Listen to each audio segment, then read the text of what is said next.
27 News, WKOW. Here's what's happening right now. Foxconn is one step closer to coming to Wisconsin. The decision made by state lawmakers just minutes ago. And Dane County Executive Joe Parisi announcing a $12 million project to remove phosphorus from our lakes. Now, he says this will improve local waters. From 27 News, WKOW, this is breaking news. Good evening and thank you for joining us. I'm Amber Noggle. Greg is on assignment. We begin with breaking news. Just minutes ago, an Assembly committee passed the proposed Foxconn bill. That means the bill is now headed to the full state assembly later this week. Governor Scott Walker is already celebrating this next step in the process, tweeting moments ago, quote, appreciate the support lawmakers showed for Foxconn's historic investment and Wisconsin's hard-working families today. For more on this breaking news, we now go to Capitol Bureau Chief Greg Newman, who is at the state capitol with more on that meeting that just finished up. Greg? Amber, Assembly Republicans made slight changes to the drafting of this bill that the Walker administration originally put together, but kept support of all of their members on this committee.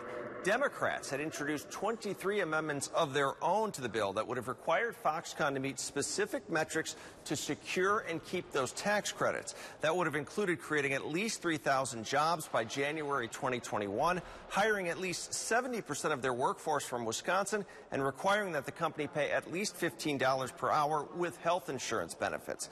But Republicans believe those are all issues the Wisconsin Economic Development Corporation can negotiate in a contract with the company. I believe this is a great bill, and I don't believe that any of the amendments that have put forth moving forward should be considered friendly. Not having a contract negotiated yet, all I can say is that we're perhaps a little bit skeptical, and we want to make sure that the I's are dotted and the T's crossed before we enter into such an agreement. Republicans defeated all 23 Democratic amendments, and every Democrat on the committee then turned around and voted against the final version of the bill. As Amber mentioned, a vote in the full state assembly is expected later this week, most likely on Thursday. Reporting live at the state capitol, Greg Newman, 27 News. And we'll, of course, have the results of that vote. Greg, thank you.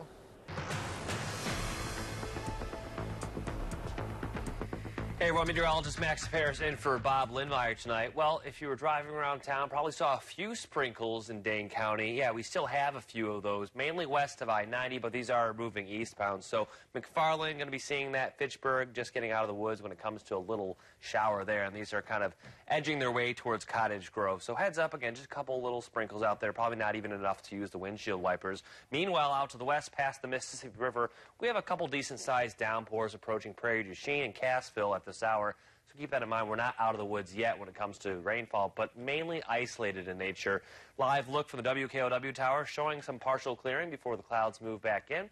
And temperatures comfy, though a little bit below average for this time of year in the mid to upper 70s. As we look at the next several hours, a stray shower or maybe even a thunder shower here or there. Otherwise, just some clear sky mixed with clouds. Overall, not a big deal. Later in the work week, though, we are tracking a bigger storm system. We'll talk about that in just a few minutes. Okay, Max, thank you. Now to a developing story in Jefferson County. Pictures just into our newsroom show an RV upside down in the median of I-94. State Patrol Sergeant Luke Yan says the crash happened just after 4:30 near Lake Mills. The image shows troopers on scene. State Patrol doesn't yet know what caused the RV to flip or if anyone was hurt. We'll have any new developments on WKOW.com. Madison police officials respond to complaints from a homicide suspect with continued confidence in their case. Wausau police officials say 37-year-old Curtis Langlois has confessed to the assassination-type shooting of 32-year-old Kendrith Young at a Madison 7-Eleven. But during a Marathon County Court appearance Friday, Langlois loudly challenged the notion he's the killer. Notwithstanding anything that was said about that particular individual in another location, that's not something that we are going to be focusing on. We're going to look at the critical elements, the details, the evidence that was provided to us. Langlois remains in Marathon County on armed robbery charges. No word yet on any attempt to bring him to Dane County. Another suspect, 35-year-old Demetrius Reeves, is in custody in Indianapolis with extradition also pending. New at 6, police in Beloit have released the names of the victims involved in a shooting Saturday night. They are 29-year-old Sean Rouse and 19-year-old Ariana Ebbings. Police say Ebbings and Rouse were shot around 2:45 Saturday morning, leading authorities on a high-speed chase, ending in a crash and the suspect's running away. Ebbings was shot in the head and taken to the hospital in critical condition, while Rouse was shot in the behind. Both are expected to survive. Authorities in Kenosha County have released the identities of 3 men who were shot and killed last night at a racetrack in Union Grove. David Watson, Khalid Howard, and Derek Edwards were all killed at the Great Lakes Dragway. Sheriff Dave Beth says 2 of the victims died on scene. The other died on the way to the hospital. Authorities believe the men were members of rival gangs. We do believe that the 3 people that are deceased are members of a gang out of Illinois. At this point, I have no idea if this was gang-related. There's a strong possibility, but until we actually get the suspect or talk to someone with some hard evidence, I don't know for that for sure. The sheriff described the scene at the racetrack as chaotic. Thousands were there for an event. 2 children are dead after a crash in Dodge County Saturday morning. Authorities say the crash happened when a minivan driven by 41-year-old Jeffrey Wojkiewicz failed to stop at a stop sign at County Highway TT and State Highway 1660, hitting a vehicle driven by a 91-year-old Waukesha man. Wojkiewicz's passengers, 3 children, and a 36-year-old woman were taken to the hospital. A 3-year-old and a 7-year-old later died. The Waukesha man and his passenger were hurt, but are expected to be okay. And in Columbia County, a 40-year-old Lake Geneva woman has died after a semi crashed into her car Saturday afternoon. It happened at the intersection of State Highway 73 and County Highway E in the town of Randolph. The Columbia County Sheriff's Office says the semi-driver, 39-year-old Patrick Kraft, ran a stop sign, hitting 40-year-old Christine Novak of Lake Geneva. 7 children were also in the car. 2 were taken to area hospitals by MedFlight. The semi-driver was also hurt. The crash remains under investigation.